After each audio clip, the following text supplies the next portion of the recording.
او نبی علیه الصلوة والسلام فرمایي آخر د زمان کې به یکثر الفتن، فتنې به زیات شي، ډېرې به فتنې زیات شي.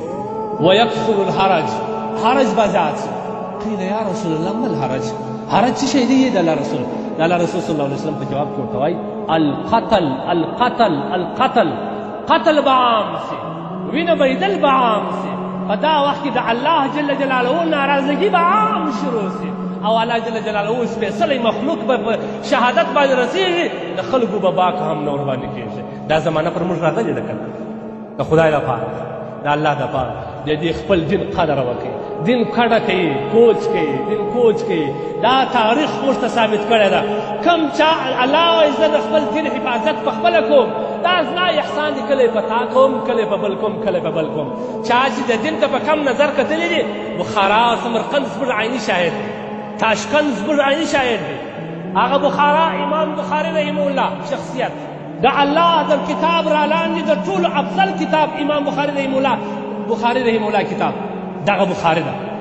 دا د دې مصنف دا به د بخارا او سمرقند کې غټې غټې مدارس دي، تاشکند، مسجد قرطبي دا اوسه پورې مشتق مسجد قرطبي د نړۍ پر سطحه باندې غټ مسجد، اوس هغه مسجد کې دا اوس منځ بند دی. یو وار خو ګسه را په سینما باندې بدله شوه. دا دین کډه کوي یوې خوا بلې خوا. د خدای لپاره د علماو تر شا ودرېږئ، د خپل دین حفاظت وکړئ، د قرآن حفاظت وکړئ. دومرې د دنیا غلامان د ځانه مه جوړوه، دومرې د دنیا مزدور د ځانه مه جوړوه چې د دنیا په خاطر باندې، د پیسو په خاطر باندې حق نسې ویلی چې دی نه څوک مې بندي کړي یا مې مال راودروي یا مې تجارت را پساو کړي.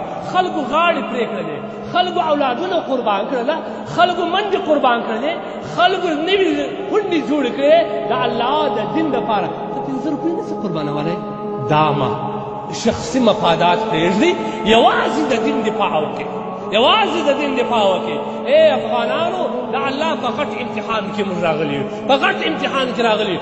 کمې د دین قدر وکړئ، د دین د علماو قدر مې وکړئ، د قرآن قدر مې وکړئ، د قرآن د داعی قدر وکړئ. کامیاب شواست په امتحان کې، کنې الله به داسې امتحان را باندې راولي، قسم په خدای د نړۍ په سطحه په شرمونه وشرمېږي. زه را ځوانانو ته وایم هغه په انګریز دی، په لندن کې دی، هغه بل فاسق ډم په هندوستان کې دی، د شاهرخ په نامه باندې دلته تا ژړه ورته وښیل، مشابهت ورته جوړ کړي. عجیب افسوس دی، صد افسوس پر موږ باندې. په تا باندې ستا په معاشره کې علما سته، الحمدلله. پلار د صوفي دی، لنګوټه یې تړلې ده. په کورنۍ کې ټول الحمدلله پښتانه دي.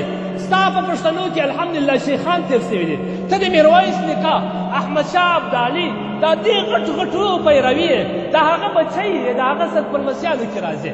تا د الله رسول دې پرېښوئ، صحابه کرامو رواج دې پرېښوئ، د خپل بابا شملې ته دې نه وکتله، د میرویس شملې ته دې نه وکتله، دا احمدشاه ابدالي شملې ته دې نه وکتله، ولاړې د انګریز سره دې هلته مشابهت وکړي، لبیک دې ورته ویلې، پر ژبه باندې ورته نه راځي.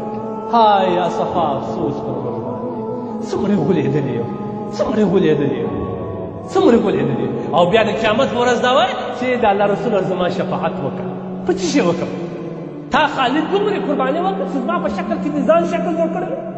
د الله رسول ته کوم جواب ورکوي د قیامت په ورځ؟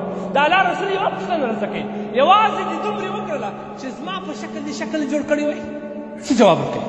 بیا زما د شفاعت امید هم غواړي، بیا ما ته وایي شفاعت هم وکړه.